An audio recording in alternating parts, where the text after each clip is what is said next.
Hey there, welcome to this tutorial on how to create a bouncing ball. Now, a bouncing ball animation is a classic animation that either beginner animators use or maybe an animator who's trying to get familiar with a new tool might use to learn some things about the animation tools and things like that. So what we're going to do is create a ball from scratch. We're just going to go through rigging and animating at the end. We're not really going to get into any of the interactivity that you're ultimately going to want to create with Rive, but you'll need to understand how the animation stuff works before you can even get to that portion. So there's two different modes in Rive. We've got design mode, which is where we'll create and rig our graphics, and then animate mode. That's where we'll be creating animations or states for our state machine, and then configuring our state machine. But again, we're not going to get into that in this video. So here in design mode, we have two choices. We can either import artwork, usually in an SVG format, or let's say you want to work with raster graphics, you can do that as well. You can import JPEGs, PNGs, and PSD files. In this tutorial, we're actually going to build everything from scratch. So we're going to get familiar with some of the tools that we have. So up here in the Create Tools menu, you can see we have a pin tool and then a bunch of procedural shapes. Now we're going to use the ellipse tool for most of this project. So let's start with that. And I'm just going to hit O on the keyboard. That's the shortcut to create an ellipse. And I'm just going to click and drag that out. So now we have this ellipse here that we can actually work with. On the right side is the inspector. This is where we can change all the properties of our ellipse. Now I don't want a gray ball. I'm going to make a basketball. So I'm going to go into this fill color here just by clicking on this, select an orange color, and now we have the start of what you would think of as a basketball. But I don't like the flat color. I want to add a gradient so that it looks a little bit more realistic. So I can add a new fill here with this plus button. And here I'm going to go into my fill, and instead of having a solid or linear fill, I'm going to use a radial fill and then adjust those stoppers ever so slightly and then change my colors. So maybe the top I want to add in yellow, and then the bottom use a dark purple. Okay, now again, this doesn't really look like a basketball. This is more like a, I don't know what kind, maybe a dodgeball or something like that. And that's because both of our fills are at 100%. So I want these colors to mix together. So I'm just going to turn down the opacity here of my gradient until those colors start mixing nicely. And you can control the percentage, the opacity here with this box of each fill. And then you can control the overall opacity of your shape with this percentage input right here. Okay, so this looks a little bit more like a basketball. The next thing that I want to do is add a rim lighting around a basketball just to add some additional details. So I'm going to duplicate this ball, and I'm going to remove the fills. You can see I've got two balls now. I'm going to remove the fills, add in a stroke, increase the stroke thickness, and then instead of using this solid fill, I'm going to use a linear fill. Just adjust my stoppers a little bit. So I want this white portion up here, give that a nice yellow. And the bottom, I'm actually going to use the eyedropper tool here and sample something from the bottom there. Now I don't necessarily love how our gradient looks right now. I want to move some of this dark color up. So what I'm going to do is go back into that gradient, grab my dark stopper, move it up, and you can see how it's moving over there on the ellipse. So I'm going to just try and match it up with where my my ball's fill actually is. Okay, so that looks pretty good. That gives us a rim light, some extra details. And I'm going to go back and rename everything here. So this is my ball base, and this is my rim light. Okay, so those are named, and I can reference those later. Now I want to add some additional details. You know, basketballs have black lines on them. I don't know exactly how basketball lines look, so I'm just going to throw in a couple to use. So to do that, instead of using the procedural shapes like we've been using, I'm going to use the pin tool, and you can activate that with the P key, and you can see that the pin tool icon is appearing now with that little ellipse right there, and that's just showing me where I can place a vertex. So I can click to add my first vertex, click to add my second vertex, and then either hit done editing or hit enter, and we've got that line. Now, the reason that we don't see anything is because by default, this shape layer only has a fill. So if we want to actually see something that's in a straight line like that, we're going to need to add a stroke, customize the thickness a little bit. Then I'm going to change the color. All right, one of the problems that we have at this point is that our stroke is above our rim light. And I'm going to call this the ball lines. Okay.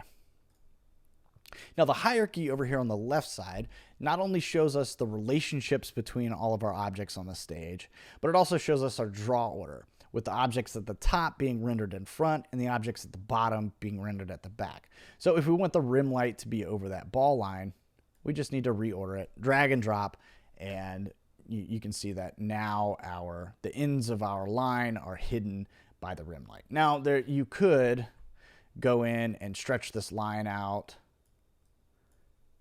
if you want it to go all the way around the rim light, but you'll need to be careful when you start making curved lines to ensure that it's all lining up. So instead, I'm just going to take the easy way and hide the excess behind that rim light. Okay, so I'm going to add some additional strokes here and here so that it looks a little bit more like a basketball. Now, instead of creating new shapes, I'm going to expand that ball line shape, select that path layer, reactivate my pen tool, and drop in a curved line here on the top. And you can see that that line is taking on the same properties that this line has, and that's because they're under the same shape layer, and the shape layer is where we can customize all the properties like the stroke thickness or the fill or the color or anything like that. Okay, so I need to add one more of these, and instead of actually pinning one out, I'm just going to copy this path and paste it. So Command C, Command V, and then rotate it and reposition it until it's in the right spot. So I think that's probably okay right there.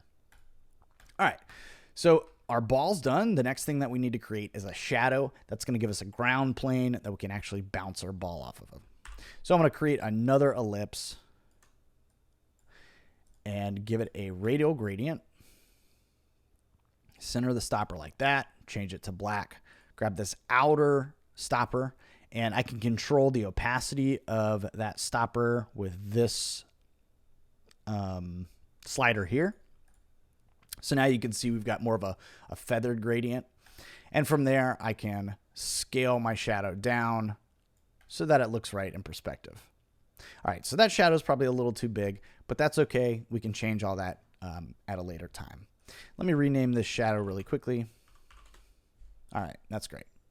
So now what we need to do, now that we have all of our artwork, is go through the rigging process. And essentially all we're doing is building ourselves a series of controls that'll make the animation process a little bit easier. So the things that we're going to be doing in this animation is we're going to be moving our ball up and down. And right now, if we want to do that, we have to select all of those shapes and paths that make up the ball and move that up and down. And that'll generate a lot of keys. So instead of doing that, I can select all of those shapes that make up the ball, hold Command G, and that'll wrap everything in a group. And a group is essentially a blank object that you can nest things under. And now I can move the ball as a whole. And when I set keys on the timeline, I'm only setting one key instead of one key for each thing that I've moved. All right, so we've got a ball group, and I'm going to call this ball group so we know what it is. We want to subdivide the groups or the objects below it because one of the things that we want to animate is a rotation. And if we rotate this ball group, you'll see that the rim light goes to the bottom and our shadow goes to the top, which isn't realistic. So instead of doing that, we're going to go in here and we can actually rotate these ball lines to make it look like the ball is rotating. Now, the problem that we currently have is that the lines are rotating from here. And that's because all the changes that you make are going to occur from an origin point. So we want the origin of this ball line shape here to be in the center. Now there's two ways we can do that. We can either add another group, and you can see that when we have that group, it basically the group serves as its new origin point. So it tries to center itself on whatever it is that you're grouping. So that works in this situation. But another thing that we can do, instead of adding a group, we can hit the Y key on our keyboard that activates freeze mode. And then we are free to move that origin point around and position it where we want it. So now the origin's in the center, and when we rotate those, it looks like our ball is actually rotating. The whole thing is rotating, but realistically, we're just rotating that one shape there to get that effect. Okay, so for the most part, I think we're ready to go with the ball. We've got the shadow, and I want to make sure that that shadow is below the ball group so that when they overlap, the ball is in front of the shadow. But the last thing I recommend you do is take everything in your file, doesn't matter how complex it is, and group everything, and call that group the root group. Now, this is a just-in-case group, so once we've added animation keys, if we want to reposition the ball, scale it up, scale it down, rotate it, do anything like that, we can do that without having to go into animate mode and change all of the keys that we've already created. Okay, we're done with this. It's time to actually hop in and animate. So we can get to animate mode in two ways. We can either hit the tab key, or we can go up here and hit the animate mode button up there. And now you can see that we're actually in animate mode. Now, by default, every file is going to come with a state machine and a timeline or an animation. Now, we're not going to be talking much about the state machine in this video. We'll leave that for later videos. But the thing that we want to mess with right now is this animation. But you'll notice that we have animation here, and there's an animation that's already hooked to the state machine. So when we add keys to this timeline, this animation will actually be a part of our state machine. Just something to keep in mind for later on. All right, but let's talk about actually creating some animations. So the first thing that we want to do in creating a bouncing animation is we want to make a looping animation. And if we play our animation now, just by hitting spacebar, you'll notice that the playhead goes from one side, or from the beginning of the timeline to the end, and then stops. And that's because the playback is set on one shot. We can change it to loop, and now we have a looping animation. So now we need to set some keys to actually get this ball moving. So to do that, the first thing that we're going to do is set some position keys on our ball group. So we'll start the ball group up here, and you can see that as I moved that group, a key was generated on the timeline. I'll show you again. There, and if I move it again, where I move the playhead to the center of the timeline, and then let's say move it down, it will now set another key where the playhead is. So you can see that by having a difference in position, in this case Y position, over those 30 frames, we're actually creating movement. So that's how movement is created in Rive, and also things like After Effects. So if you've used After Effects, then this concept is already familiar to you. Now, to create a good looping animation, we want to make sure that our first key and our last key on the timeline are the same.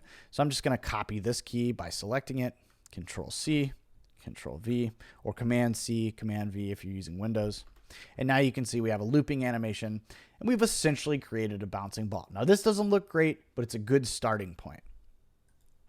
Now, from here, we can customize and change the motion of the ball by changing the interpolation.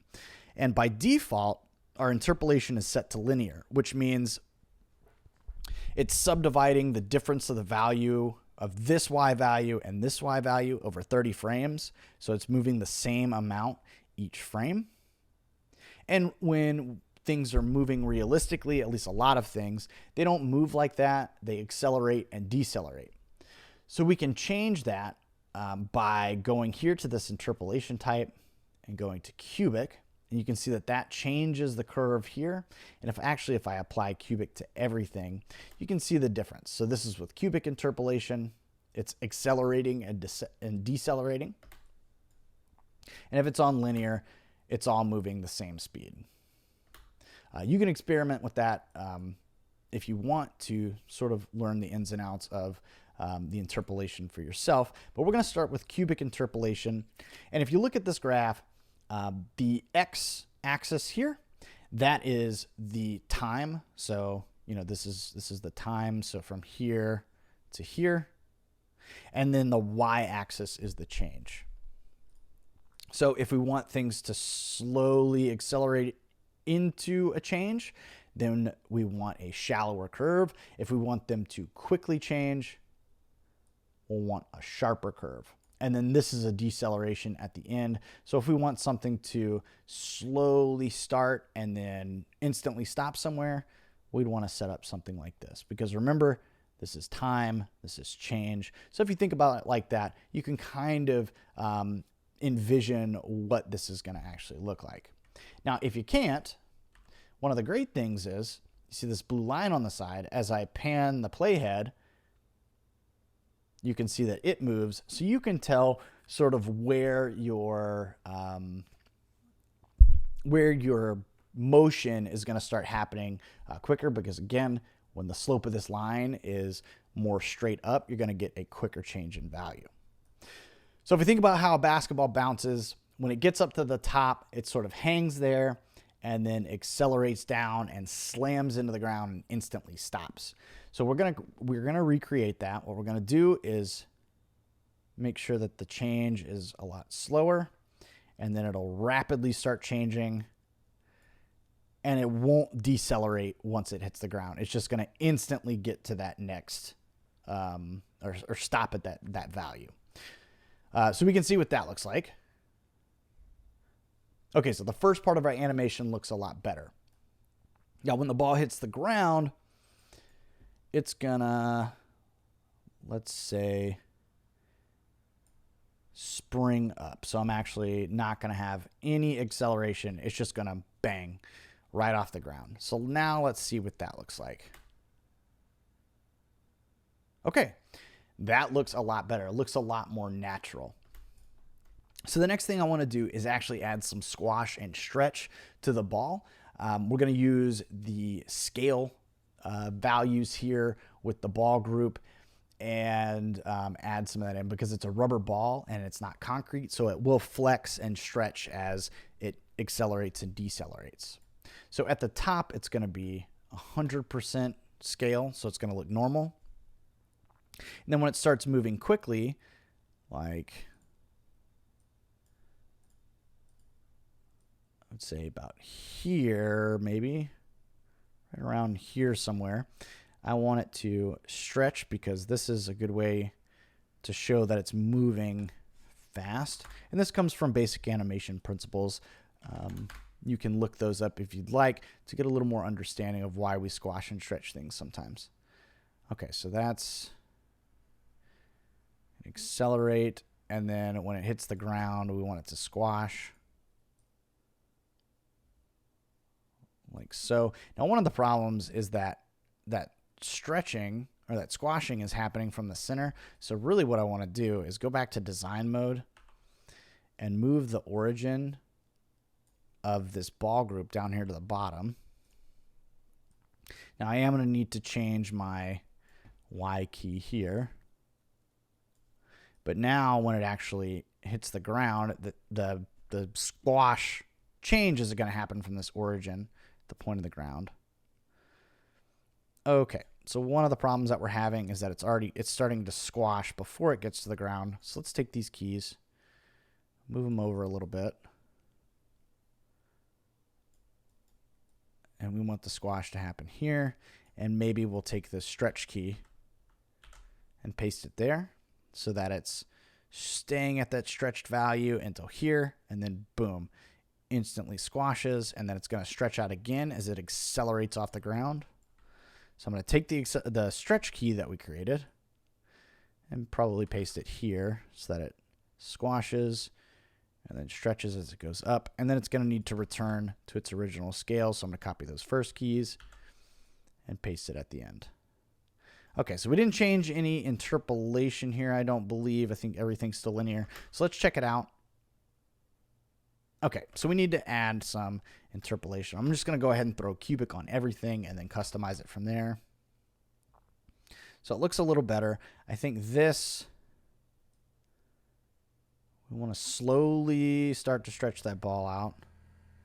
So maybe somewhere around, yeah, that's probably right. Somewhere around there, almost even like to that. Okay, that looks pretty good. So stretches, because it's moving really fast there, stretches out, and then bang, squashes. And then we want it to quickly stretch like that. Sorry, there's an air compressor going off. I don't know if you can hear that. Okay, so now it's stretching out, and then let's see what that just being on cubic looks like.